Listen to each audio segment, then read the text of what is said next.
Assalamualaikum warahmatullahi wabarakatuh. Selamat berjumpa kembali di channelnya Kang Haji Solihin.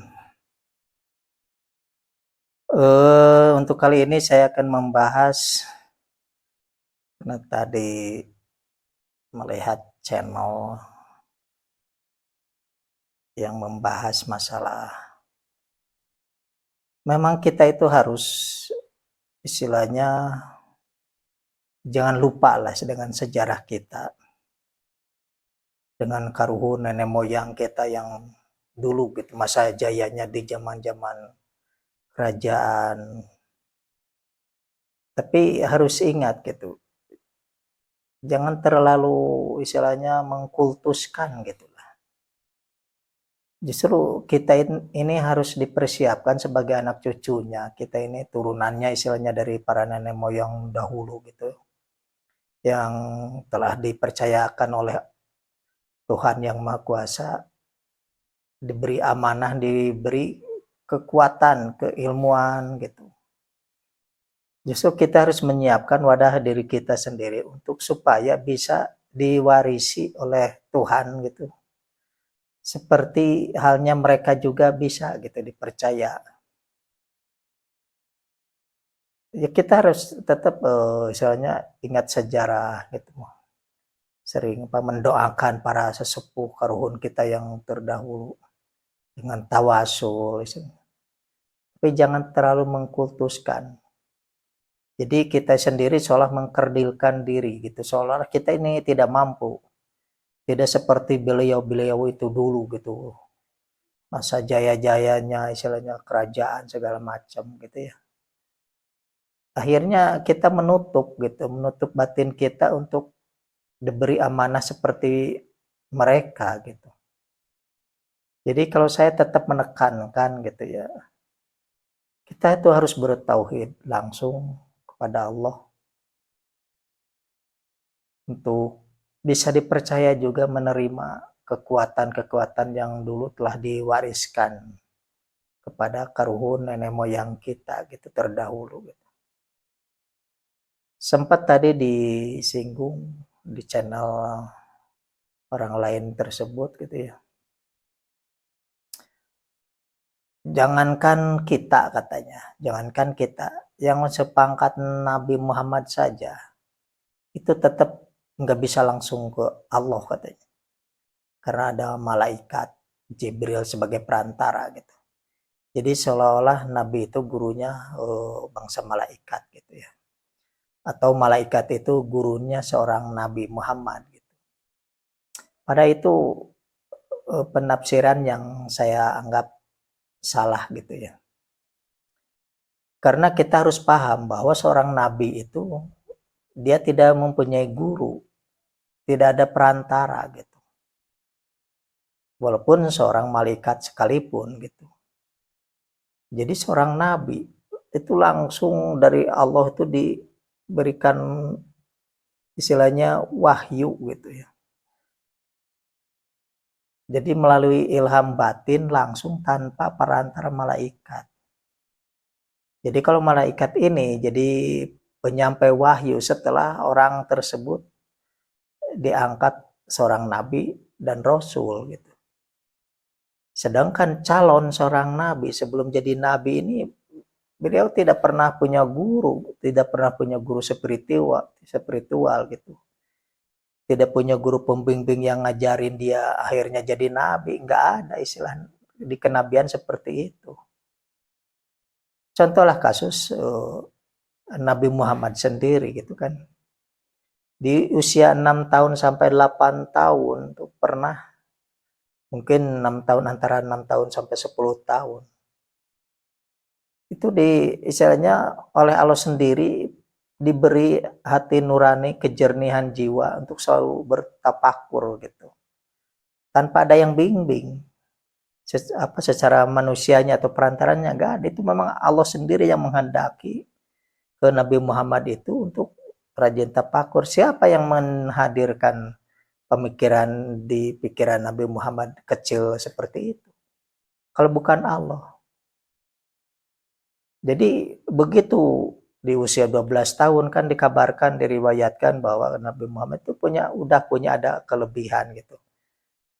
Waktu ikut jadi istilahnya ikut pamannya di kapilah dagang gitu kan ke negeri Sam. Sampai ada dinaungi oleh awan gitu.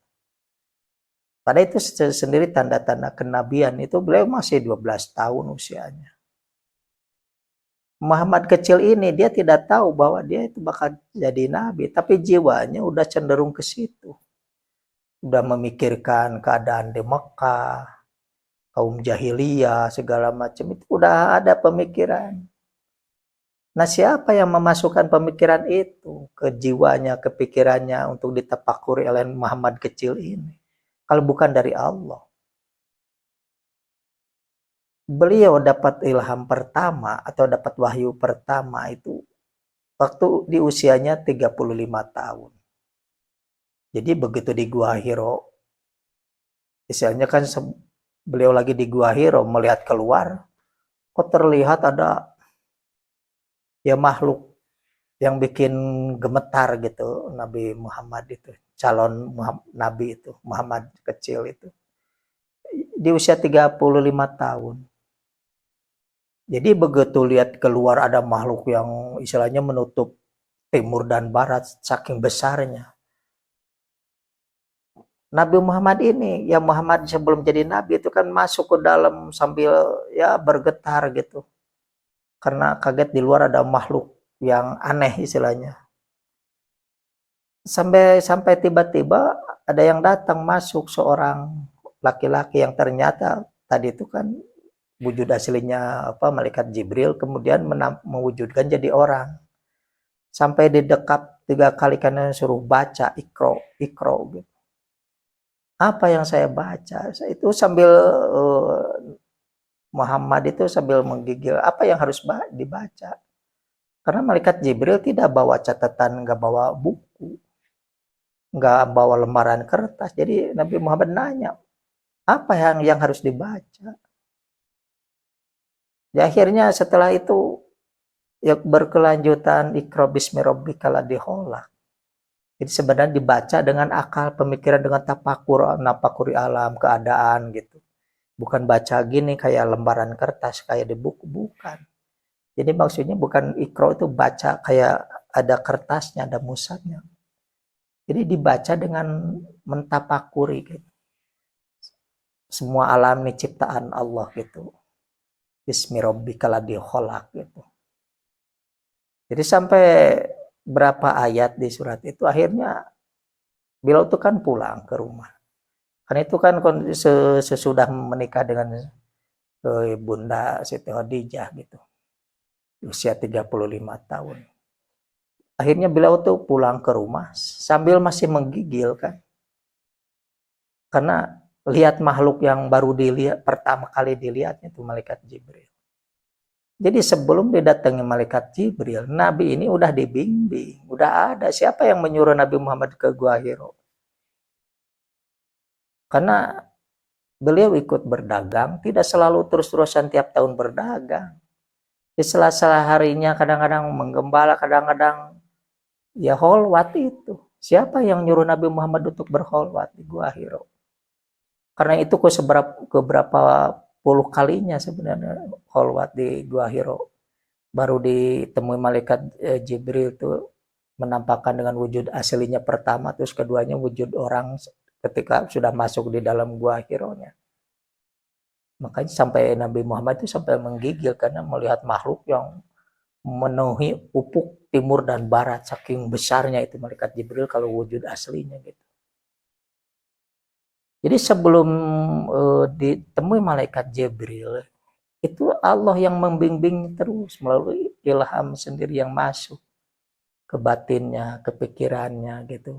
Akhirnya mengarahkan jiwanya Nabi Muhammad ini untuk selalu tafakur gitu. Nggak ada yang nyuruh sebenarnya secara lahirnya, karena nggak punya pembimbing lahir gitu.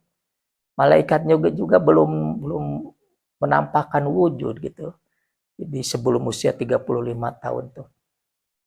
Dari kecil sudah ada, itulah Kalau nabi itu langsung dibimbingnya gitu, dibimbingnya oleh Allah. Nggak melalui campur tangan malaikat sama sekali. Nah setelah umur 35 tahun, akhirnya kan dia pulang ke rumah sampai masih menggigil, minta diselimuti oleh Siti Khadijah. Di situ turun ayat lagi kan, Nabi Muhammad pulang tetap aja diikuti istilahnya oleh malaikat Jibril. Dipanggil dengan wahyu surat ya Mujammil itu, yang berkerudung karena pakai selimut karena menggigil gitu. Akhirnya disuruh bangun, suruh sholat tahajud, suruh ibadah gitu. Itu kan itu sebenarnya wahyu pertama beliau diangkat nabi di usia 35 tahun.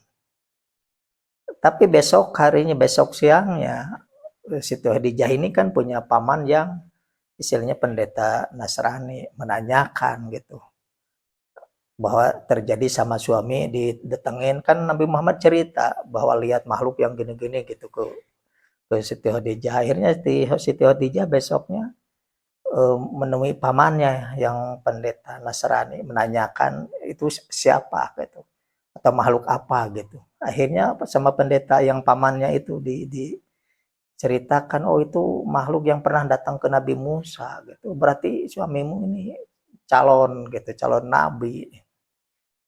Jadi setelah tahu jawabannya bahwa ini suaminya yang namanya Muhammad ini bakal jadi nabi, pasti banyak yang menentang, banyak musuhnya istilahnya. Jadi di saat satu malam itu di usia 35 tahun muncul ke istilahnya wahyu untuk jadi rasul, itu kan itu ada keterangannya di surat Mujammil itu, suruh surat tahajud segala macam, suruh baca Qur'annya pelan-pelan, maksudnya mengajarkannya itu sembunyi-sembunyi gitu selama 5 tahun itu. Ada yang bilang selama 3 tahun gitu ya. Tapi pemahaman saya gitu, itu muncul surat Al-Mudatsir itu baru di usia 40, jadi ada jeda 5 tahun kemudian gitu. Jadi beliau tuh suruh ngajarkan secara sembunyi-sembunyi itu di surat Iqra sama surat Mujammil itu. Nah setelah turunnya surat Mudatsir baru begitu sahabat Umar baru masuk Islam, akhirnya suruh didoronglah, suruh terang-terangan gitu dakwah secara di halayak ramai. Itu setelah turunnya surat Mudatsir itu pengangkatan jadi rasul. Jadi enggak misalnya didatanginnya oleh malaikat itu di usianya memang udah sunatullah gitu ya. Rasul diangkatnya di usia 40 tahun gitu. Nah, sebelum-sebelumnya itu udah karakter ciri-cirinya udah ada tanda-tandanya ini calon nabi, calon rasul gitu. Seperti halnya yang terjadi ke Nabi Musa. Nabi Musa ini waktu masih pemuda gitu kan, dia belum tahu bakal jadi nabi. Belum tahu bakal jadi rasul. Seorang pemuda yang sekali tonjok aja itu orang langsung meninggal gitu, saking kekuatannya udah ada ciri-cirinya kekuatan. Terus begitu karena setelah membunuh orang Kipti, orang Mesir, akhirnya Musa itu melarikan diri lah, sembunyi gitu. Akhirnya masuk ke negeri Madian gitu, ketemu Nabi Syuaib. Waktu sebelum ketemu Nabi Syuaib kan ketemu putrinya yang lagi ngembala gitu, ngembala kambing. Jadi setiap orang tuh punya gembalaan harus meminumkan istilahnya kambing-kambing gembalaannya itu yang ada sumurnya ditutup oleh batu. Nabi Musa sendiri yang bisa mengangkat, jadi sila punya keberdasan gitu. Pada batu itu diangkat biasanya sama 12 orang, ini Nabi Musa sendiri gitu. Itu udah memperlihatkan tanda-tanda kekuatan kenabian. Siapa yang mengajarkan ada kekuatan seperti mujizat itu Nabi Musa sebelum menjadi nabi gitu? Kalau selain Allah. Karena selama di Madian itu kan ada perjanjian suruh gembala gitu. Kambing 8 tahun sampai 10 tahun. Akhirnya Nabi Musa kan melengkapi gitu. Jadi 10 tahun istilahnya mengembalakan kambingnya Nabi Syuaib itu. Setelah itu baru istilahnya sudah nikah kan jalan. baru di sekitaran dekat Tursina melihat api. Di situ dipanggilnya jadi angkatnya Nabi itu di situ. Tapi sebelumnya sudah ada tanda-tanda waktu Nabi Musa lagi ngembalain kambing gitu. Kan di istilahnya sama Allah diuji gitu. Datang istilahnya angin topan gitu. Jadi gembalaannya pada lari kemana-mana gitu. Akhirnya Nabi Musa itu ngejar-ngejar anak kambing yang sampai kambing itu mah ketakutan sama Nabi Musa. Tapi begitu ditangkap, ya itu misalnya kena gitu, keambil si anak kambing itu. Langsung bilang, saya ini kasihan sama kamu gitu, misalnya ke anak kambing itu. Ini tuh terdengar oleh Allah gitu kan. Langsung, jangankan kamu udah sayang ke makhluk, ke binatang, apalagi saya katanya. Ya udah itu diangkatnya cerita tanda-tandanya Nabi Musa itu ketika itu. Cuma jiwanya kan udah ikhlas menolong gitu dari sebelumnya juga siap membantu, ngebela orang lemah itu karakter siapa yang mengilhamkan itu kalau bukan Allah. Jadi istilahnya yang namanya nabi itu nggak tersentuh didikan sama orang atau perantara sebelumnya. Begitu langsung tuh turunnya wahyu setelah jadi rasul. Setelah jadi nabi jadi rasul gitu. Cuma ada yang diangkat nabi sama rasulnya langsung. Jadi di usia 40 tahun gitu. 40 tahun begitu diangkat jadi nabi jadi rasul juga. Ada yang diangkat dulu jadi nabi terus baru kemudian hari jadi rasul gitu. Karena seperti halnya Nabi Muhammad itu di usia 35 tahun beliau tuh baru didatangi malaikat Jibril itu tanda-tandanya diangkat jadi nabi. Yang di usia 40 tahun baru jadi rasul gitu. Nah, karakter nabi ini pasti pengetahuan segala macam ini langsung bimbingan Allah gitu. Gak ada perantara lagi, jadi langsung. Jadi kalau diibaratkan bahwa Nabi Muhammad aja misalnya yang gelarnya Rasul itu masih perantara malaikat Jibril, ya tidak selamanya betul gitu. Karena malaikat Jibril datang itu untuk menyampaikan saja gitu. Jadi di bawah didikan Allah gitu, kalau ada suruh wahyu ya suruh malaikat lah ya nganterin ini kabar ini ke Muhammad gitu, baru nyuruh malaikat. Kalau waktu sebelum menjadi nabi itu dibimbing langsung oleh Allah gitu, nabi. Terus contoh kedua, kenapa kalau dibilang misalnya Nabi Muhammad itu tidak bisa langsung ke Allah karena istilahnya ada perantara malaikat Jibril. Waktu Mi'raj aja malaikat Jibril tuh cuma sampai Sidratul Muntaha. Waktu giliran menghadap langsung ke Nurdatullah, itu nggak dikawal sama malaikat Jibril karena memang nggak bisa. Jadi kita nggak bisa nyandarin bahwa malaikat jadi perantara gitu, soalnya yang nganterin sampai ke hadapan Nurdat kita atau Nurullah gitu. Nggak bisa. Jadi kita yang langsung. Kalau kita sudah langsung tauhid ke Allah segala macam, begitu ada instruksi dari Allah baru nyuruh malaikat nyampaikan wahyu gitu, menugaskan malaikat.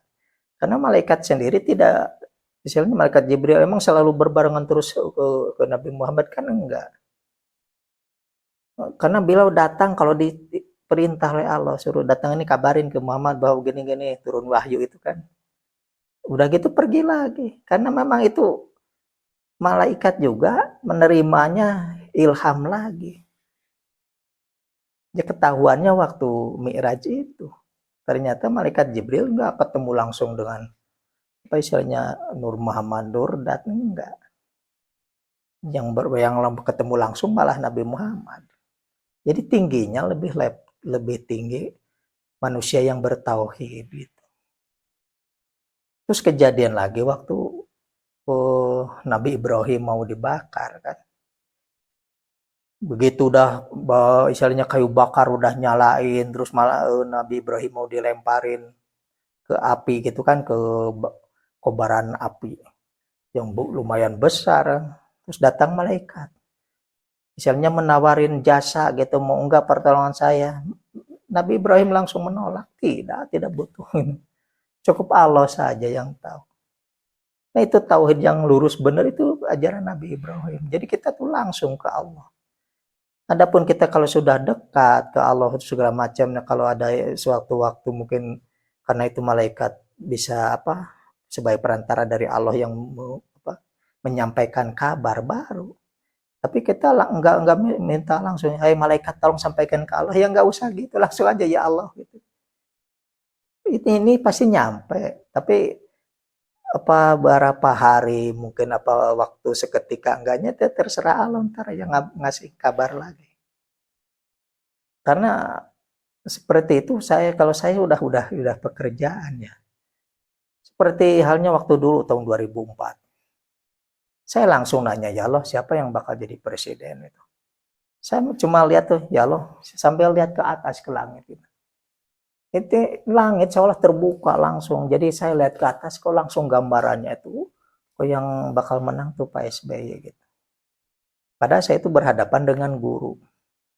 Kata saya itu siapa yang bakal jadi presiden? Oh harus Mega dulu. Harus Mega ini. Udah waktunya. Terus saya langsung, ya loh siapa yang bakal menang jadi presiden? Begitu nanya gitu langsung lihat ke atas.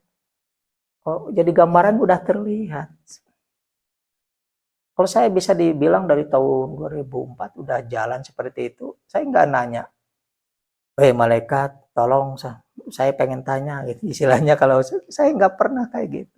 Langsung aja ya loh. Siapa yang bakal jadi presiden? Langsung muncul gambaran tuh yang laki-laki.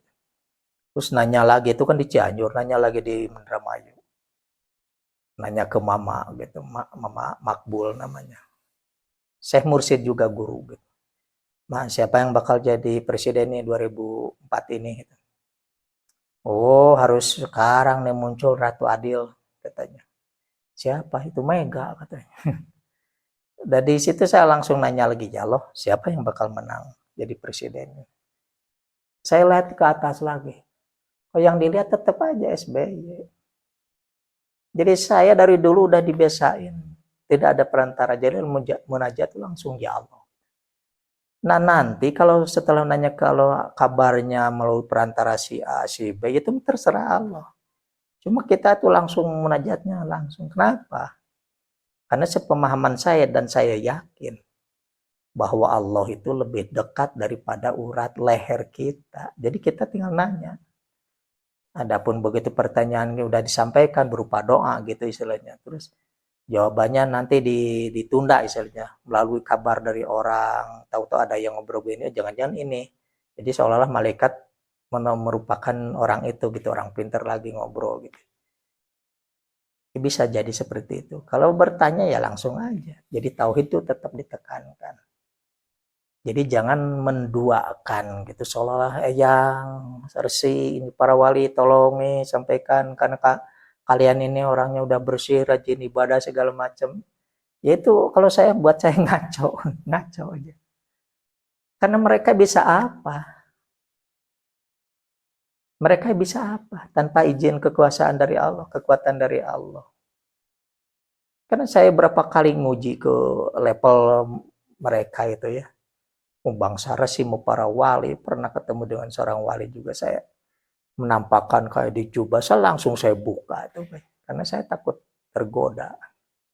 Jangan-jangan ini iblis yang menampakkan seorang berjubah sorban gitu. Karena saya paling waro gitu, paling berjaga-jaga. Masalahnya apa? Tergelincir sedikit aja di ahli hakikat. Apalagi udah nyampe makom ma'rifat, itu udah jatuhnya bukan ke dataran sejajar kita, udah jatuh ke bawah jurang, udah hancur itu kerohanian seperti itu. Karena saya pernah ketemu gitu sama gaib-gaib level gitu, ternyata dia juga munajat lagi gitu, yang ngobrol gitu, udah kayak orang ada heusheula aja. Jadi mereka juga meminta lagi ke Allah. Jadi nggak ada yang bisa punya kekuatan, dia punya sendiri kekuatan, punya mutlak milik sendiri, nggak ada. Dia juga munajat lagi. Setingkat malaikat Jibril aja, begitu berapa hari nggak turun wahyu. Akhirnya kan Nabi Muhammad nanya, kenapa berapa hari ini kamu gak mau datang, kata ke malaikat Jibril itu, tanya Nabi Muhammad. Loh kan saya nih nunggu instruksi dari Allah. Kalau saya nggak ada instruksi diperintahin suruh menemuin kamu, saya tuh nggak bisa. Itu malaikat levelnya udah yang tertinggi, istilahnya. Dari langit itu, malaikat Jibril. Dia tuh nggak punya kekuatan sendiri tanpa ada instruksi diperintah oleh Allah. Datangnya juga tetap melalui wahyu juga, istilahnya ilham lagi ke batinnya malaikat Jibril. Jadi nggak ada kekuatan yang bisa selonong boy gitu. Mentang-mentang saya kan malaikat udah diberi amanah tugasnya gitu. Iya tetap harus nunggu instruksi juga. Untuk instruksi lagi gitu. Oh ini iblis sudah diberi kekuasaan, kewenangan untuk menggoda. Silakan kata Allah tuh. Tapi orang yang bertauhid, beriman, nggak bisa kamu goda. Jadi mereka juga tidak ada kekuatan. Iblis nggak ada kekuatan walaupun sudah dipersilahkan. Jadi yang punya kekuatan mutlak cuma Allah aja. Jadi kita jangan sampai tergelincir gitu ya. Memang kalau obrolan para itu kan orang spiritual yang dianggapnya lumayan hebat karena dia punya kelompok sendiri, punya jamaah mungkin ribuan ya. Dianggapnya sama muridnya udah ya benar harusnya begini. Iya kalau kita menghadapi seorang presiden harus berhadapan dulu dengan secara mungkin ada aturannya lah istilahnya. Kita harus pas pampres dulu atau ke orang kenalan yang dekat yang bisa ke seknexnya gitu istilahnya. Baru ketemu dengan presiden gitu. Kalau manusia ini kan Allah. Tidak bisa disamakan dengan makhluk. Jadi berapa poin itu argumen mereka tuh batal dengan kalau menyontohkan ke Nabi Muhammad juga udah hancur gitu. Argumen mereka itu udah hancur. Karena Nabi Muhammad sendiri itu dari kecil misalnya udah punya ada kelebihan sebelum didatangi oleh malaikat Jibril. Selama dari umur sekian tahun sampai punya mujizat gitu sampai dinaungi oleh awan itu. Siapa kalau bukan kehendak Allah? Di usia udah menikah baru didatangi, udah punya Siti Fatimah itu kan baru istilahnya ditemui malaikat Jibril itu. Mau diangkat nabi jadi terus rasul gitu. Jadi tugasnya tiap orang tuh Jibril tuh ada. Ya ilham wangsit itu ada.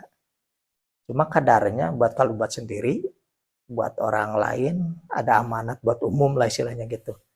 Seperti wahyu kan seorang rasul, nabi itu pangkatnya baru disebutnya wahyu. Itu untuk umat juga.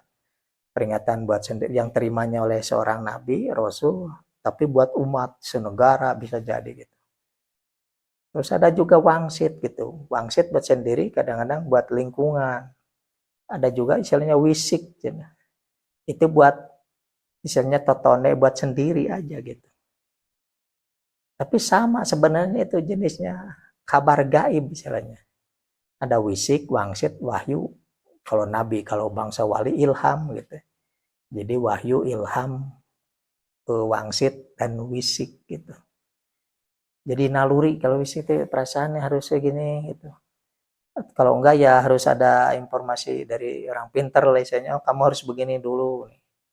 Kalau enggak bisa nerima instruksi dari langit langsung lah dalam urusan pribadi gitu. Nah ilham ini mau wahyu itu istilahnya yang nganterinya sama gitu jenisnya sebenarnya malak gitu ya. Cuma dengan dasar harus satu, kita harus ke Allah, tauhid ke Allah. Baru malak ini bisa melaksanakan perintah Allah bukan perintah kita. Kita nggak bisa mentang-mentang malaikat Jibril ya asisten saya, malaikat tolong sampai terus begini-begini, malaikat nurutnya ke kita bukan ke Allah. Itu ngaco. Malaikat nggak pernah taat ke kita. Cuma membantu kita atas instruksi Allah gitu. Makanya kita itu tauhid aja ke Allah. Kalau udah dekat, selalu dekat, bisa-bisa banyak malaikatnya yang terus-terus ngebantu turun naik untuk membantu kita atas instruksi Allah. Gitu. Nah itulah disebutnya bisa kekuatannya bisa sebut kalau ke para nabi itu mujizat. Kalau ke para orang-orang aulia itu para wali ya karomah disebutnya. Itu bisa terjadi. Jadi kuncinya tetap kita tuh tauhid dulu ke Allah, langsung ke Allah. Sandarkan bergantungnya ke Allah.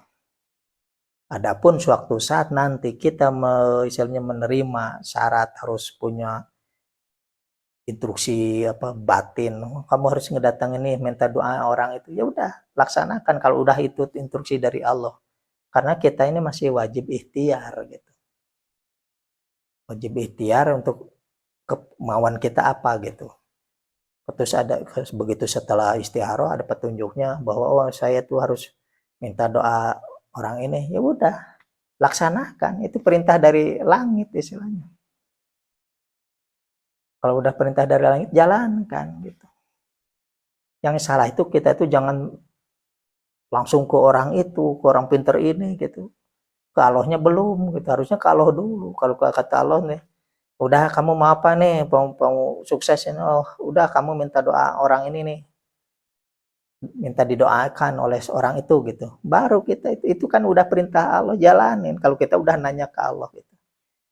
Ya kebanyakan orang tersesat ini kebanyakan langsung, wah di sana ada orang pinter nih, saya langsung ke Allahnya belum. Nah itu yang salahnya gitu. Oh ini ke Karuhun ini keramat di sini, dulunya kan Raja Sakti nih. Begitu datang ke situ ke Allahnya belum. Seolah dia bisa menyambungkan permintaan kita ke Allahnya. Kalau kita nggak tahu dia di makom mana, posisinya di alam itunya, kewilayahannya sebagai apa gitu. Itu banyak yang tersesatnya kayak gitu. Kalau kita udah minta ke Allah itu ya Allah, minta dengan barokahnya, karomatnya, gitu, kekuatannya, keutamaannya Nabi Muhammad. Saya ini mau ini nih gitu. Begitu ya. Terus dari Allah tuh menurunkan, udah kamu ziarah ke sono gitu, ke Wali Songo misalnya. Udah gitu baru jalanin ziarahnya itu. Berarti itu udah. Tapi jangan pikiran kita, oh ini hebat bener nih. Jadi lupa ke Allahnya, jadi ingatnya ke wali itu. Padahal dia itu nggak bisa apa-apa juga. Karena kita menjalankan instruksi dari langit, itu dengan menjalankan instruksi dari langit itu, akhirnya Allah juga memberikan. Ya udah kalau kamu udah beres, udah ya udah nih, apa yang kamu minta saya kasihin gitu. Seperti hal itulah kerjanya gitu di hakikat itu. Jadi kebanyakan kita suka lupa gitu. Kalau dengar-dengar, wah itu muridnya banyak, jutaan, orang banyak yang sukses ke situ gitu. Akhirnya kita tuh terpancing hawa nafsu tuh, oh langsung, oh iya saya juga ke sono. Begitu deh, kok nggak berhasil, kenapa ya gitu. Pas nanya lagi ke Allah, emang saya nyuruh kamu ke sono kan? Akhirnya emang harus kemana? Bukan, bagian kamu mau ke sini, baru itu sih. Setelah kita nanya ke Allah lagi.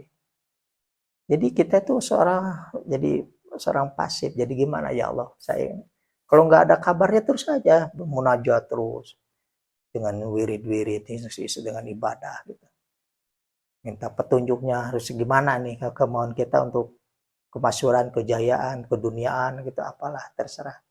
Ya mintanya ke Allah terus. Kalau udah ada petunjuk baru, udah kamu ini ziarah ke raja ini, baru jalankan. Udah dijalankan baru kembali lagi, Allah saya udah beres menjalankan, mudah-mudahan ini cepat dengan barokahnya raja itu gitu. Segala apa maksud saya terkabul gitu. Udah gitu kembali lagi pasrahin ke Allah lagi. Jadi orang yang banyak lupa tuh dianggapnya sepele gitu. Jadi seolah Allah tuh ntar aja lah di sono gitu munajatnya. Padahal kita pergi ke sana itu tanpa izin gitu. Tanpa perintah dari instruksi dari langit dari Allah. Kita tahu kenapa jarak ke sini nggak ada apa-apa, ke sini nggak ada apa-apa sini. Ya memang sayang salahnya kita. Orang mereka tuh nggak bisa apa-apa, nggak bisa apa-apa. Yang punya karomatat tahiyatul mubarakatus salawatut tayyibatulillah semuanya juga. Yang punya keberkahan, kekeramatannya cuma Allah. Karamat ini bukan milik kita, walaupun terjadi sama kita, itu karena kalau ditampakkan bahwa keistimewaan kita tuh kok bisa ini, padahal kita tuh kok ada yang aneh nih, saya nggak punya ilmu itu, tapi kejadiannya yang aneh seperti ini, itu karomah kehendak Allah gitu. Jadi kita jangan sampai terkecoh dengan pemahaman-pemahaman seolah-olah kita harus ingat jati diri atau turunan kita, apakah ruhun kita, seolah melupakan. Kita tidak mengajarkan untuk melupakan mereka gitu, tapi jangan terlalu dikultuskan. Jadi cukup ke Allah aja. Kalau udah kata Allah, udah kamu jarahin tuh karuhun nenek moyang kamu, baru jalanin.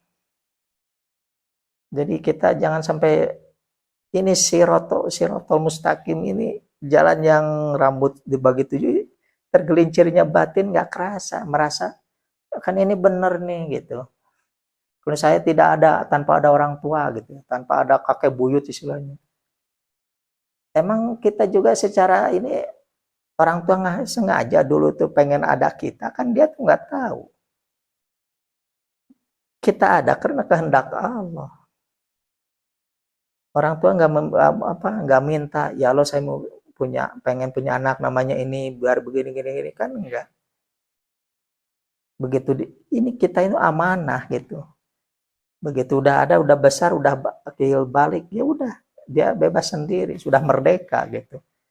Udah putus sebenarnya perjalanan, tinggal masing-masing saja.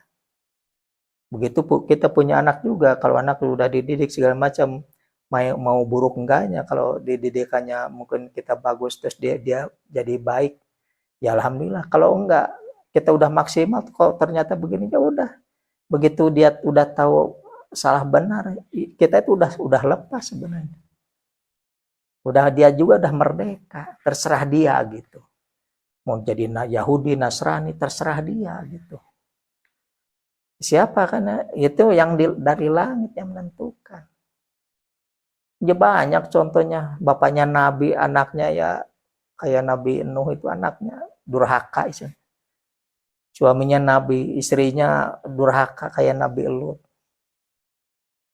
Ada anaknya soleh, bapaknya penyembah berhala istilahnya. Orang tuanya penyembah berhala kayak Nabi Ibrahim. Kita itu banyak contohnya. Jadi baca Quran itu jangan cuma baca doang gitu, harus diresapi isinya kisah-kisahnya. Ini buat diterapkan di kehidupan kita gitu. Jadi kita harus paham gitu. Jadi kita tunduk pasrah ke yang mempunyai semua alam ini. Jadi Tuhan yang Maha Kuasa itu telah menciptakan alam, menyediakan alam buat kita, sekaligus menurunkan aturannya. Kamu ini harus tauhid, jangan bersekutu, jangan musyrik. Ya udah jalankan bertauhidnya. Kalau itu bersekutu lagi, belok kiri kanan, ya tersesat terus gitu. Walaupun secara etika mungkin kita nggak bisa melupakan orang tua. Ya jangan melupakan, tapi jangan dikultuskan juga, karena mereka bukan untuk persembahan, untuk disembah bukan. Ingat nasihatnya yang baik gitu ya, jangan melawan, karena sesuai kita kan kita nggak boleh ngelawan orang tua gitu. Dengan kata-kata juga nggak boleh bilang gitu ya. Ya kita hormati mereka. Tapi kalaupun menyuruh salah itu kan nggak boleh kita turutin kalau misalnya menyalahi aturan Allah. Suruh musyrik istilahnya kan nggak boleh diturut. Ibaratnya ini agamanya suruh sembahyangnya ke dewa-dewa, terus kita mengkultuskan penyembah dewa ini. Apa kita udah banyak contohnya zaman Nabi juga. Kita jangan misalnya menyembah orang yang misalnya dari dulu juga udah tersesat di tauhidnya gitu. Kita wajib menghormati, ya boleh menghormati bahwa beliau itu pernah berjasa ke zaman kerajaan dulu, terus zaman negara gitu. Kita boleh menghormati, mendoakan mereka yang baik. Tapi jangan meminta soal mengkultuskan dia itu dulu diberi kekuatan, seolah imunnya masih ada. Begitu dia itu jasadnya sudah nggak ada gitu. Ini ilmunya udah mencari jasad baru. Nah kita itu tinggal mempersiapkan wadah ini gitu. supaya bisa seperti mereka gitu. Jangan menyembah mereka gitu. Kita menyembah Yesus istilahnya. Justru kita harus cara Yesus gitu. Dia mempertuhankan Allah kan, nyembah ke Allah. Enggak bilang dia suruh disembah gitu. Untuk sini nyembah saya kan enggak ada. Karena saya udah bisa menghidupkan orang mati nih, sembahlah saya gitu. Kan bukan enggak gitu, justru kita harus tauhid ke Allah, ibadah benar-benar ke Allah, tauhid benar gitu. Supaya kita seperti beliau gitu. Seperti Isa yang diberi kekuatan, diberikan mujizat gitu, bisa misalnya ngobatin, nyaratin orang gitu. Itu bisa kita kalau mau gitu, mau terjunnya ke situ kan. Seolah ini kan jadi ahli apa, tabib mungkin, ahli pengobatan. Yang buta bisa melihat, yang kusta bisa sembuh, orang meninggal bisa dihidupkan lagi kan, ke mujizatnya Nabi Isa itu. Nah kita harus mencontoh apa istilahnya akhlak beliau secara lahir dan batin. Ternyata beliau juga kan menyembahnya ke Allah. Ya langsung aja ke Allah supaya kita diberi mujizat kayak Nabi Isa gitu gitu. Wah ini dewa-dewa sakti ini. Ya udah kita tauhid ke Allah supaya saya diberi kekuatan seperti dewa itu gitu. Harusnya seperti itulah pemikiran tuh. Jangan mengkultuskan makhluk lagi. Kemudian akhirnya disembah-sembah atau didewa-dewakan. Mungkin dicukupkan sekian dulu. Sebenarnya masih panjang ada bahasan masalah ini gitu ya. Mungkin di video selanjutnya akan saya lanjutkan lagi mengenai ya masih masih dalam satu rangkaian lah gitu. Tapi nanti di video selanjutnya. Wabillahi taufiq wal hidayah. Wassalamualaikum warahmatullahi wabarakatuh.